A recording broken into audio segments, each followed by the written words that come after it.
hope you're well. In this video I'm going to be sharing with you my top disability wheelchair out and about hacks.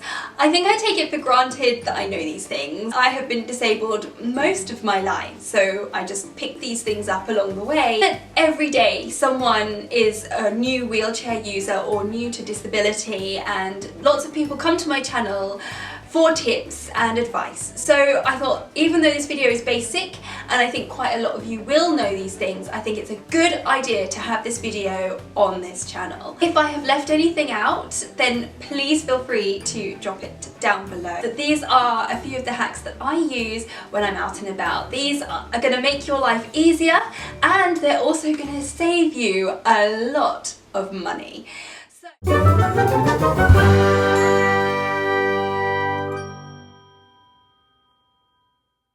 One of my most favourite disability perks is my cinema card. This is amazing. This is called a CEA card, and you can go online and you can apply for one, or your local cinema will have forms that you can fill out to apply for this card. What is this card? I hear you cry. Well, it is a cinema card which entitles you to bring a carer along to the movies for free. So going to the movies in this country is so expensive, but I can take Sean along for free as my carer, and it saves us a lot of money. Filling out the form is really, really easy. I think they just ask for you to prove some sort of proof of disability. You send off a photo, your card comes in the post, and you can use it online, and it's fantastic. This can be used at pretty much all cinemas across the UK. Another one that I don't have personally, but I would highly recommend you look into it if you feel like you need it, and that is a bus or a rail card. You can get special concessions if you are disabled, so that can save you a lot of money as well. Another great thing is when you go to the theatres up in London, or most theatres actually in this country, you can always bring a carer along for free. Again, you just need some sort of proof that you have a disability. They will also escort you through the building and make sure that you can get into the building easily and look after you as well. So that is really, really handy. Yeah, we made it. We're just going to get our seats. Our seats are amazing. Look at this. We've enjoyed loads of West End shows up in London, and Sean was able to come along and assist me, be my carer and my friend and husband and companion. Another thing that is really good is if you go to any National Trust places in the UK, you can take along a carer for free as well. You have to struggle a lot, and to be honest, you know, a lot of these places I personally wouldn't be able to visit on my own, and I definitely need a carer. You're not limited to just National Trust attractions. In the UK, many top tourist attractions will allow you to take a carer for free. Just make sure that you ask, or you plan your visit before you go and you take the relevant documentation. But we have enjoyed some wonderful family days out here at Longleat and at London Zoo as well. The best thing to do is always, always ask.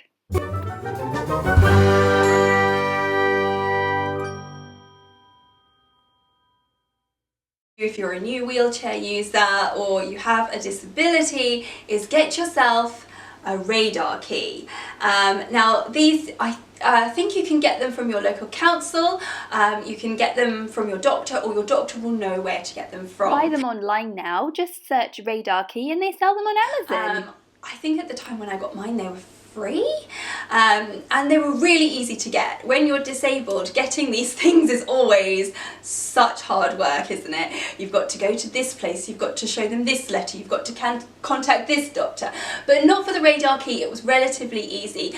What is the radar key? Well, this key is for disabled toilets or accessible toilets that are kept locked in council-owned properties, and also like some restaurants have radar key toilets. I think they're a great idea because they stop people abusing the accessible toilets, and the people who really genuinely need them get to use the toilets. However, if you have forgotten your key, it can be a bit tricky, but there is usually someone on hand with a spare key that can help you. But they are such a godsend. I have one in my car and I have one in my bag. Another thing that is an absolute must and a lifesaver if you are out and about is, of course, the blue parking badge. In this country it's blue, not sure about yours, but in this country the disabled parking badge is blue, and at the moment it can be used in the EU, but yeah, sore subject about leaving the EU, so we won't go there. But yeah, it can be used and that entitles you to park in disabled parking bays. It also entitles you to park on certain double yellow lines, single yellow lines up to 3 hours. Pay and display, you can park in there for free for as long as you like. Depending on the area, there are a lot of restrictions. To apply for the blue badge is actually a lot of work. You do have to go to your doctor, you have to fill out like forms like this thick to really prove that you need one. And always be wary of any fake scamming websites. But once you have got one, honestly it's life-changing. I don't know where I would be without my disabled badge. If I drive and I haven't got it in the car, I feel incredibly vulnerable because you haven't got any documentation to show that you have a disability, or that if you're in a car accident, no one's gonna know that it's alright, I was already like this. I couldn't go anywhere without my disabled badge. Another thing that gives me great joy in life is when I see those little accessible automatic door buttons. They're like usually on bank doors, post office doors, and some shop doors as well, where you can just press the button and the doors magically open. I just think that's a wonderful invention because doors is a big struggle if you're in a wheelchair. Another thing that you can look out for that is not actually that common is accessible tables in restaurants.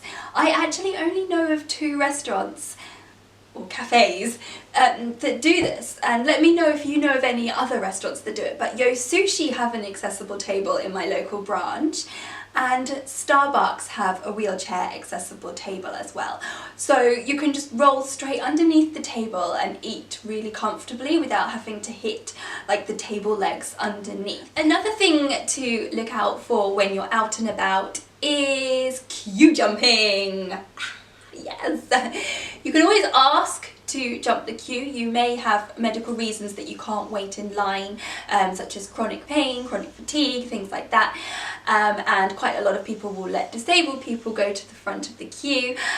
Also, when you're out shopping, there are accessible tills. In my local Primark, they have an accessible till, which makes life easier, so it's nice and low and you can get to it, and you also don't have to queue up. And in the Brighton store, it's massively long, the queue. So that is something to always look out for. So yeah, those are my little out and about hacks. What is your favourite hack, or what hack have I not mentioned that we should put down below? I hope you have enjoyed this video. Make sure to share it so that other people are aware of these things, and I look forward to seeing you in my next video. Make sure to give a thumbs up, subscribe, and I'll see you next time. Bye!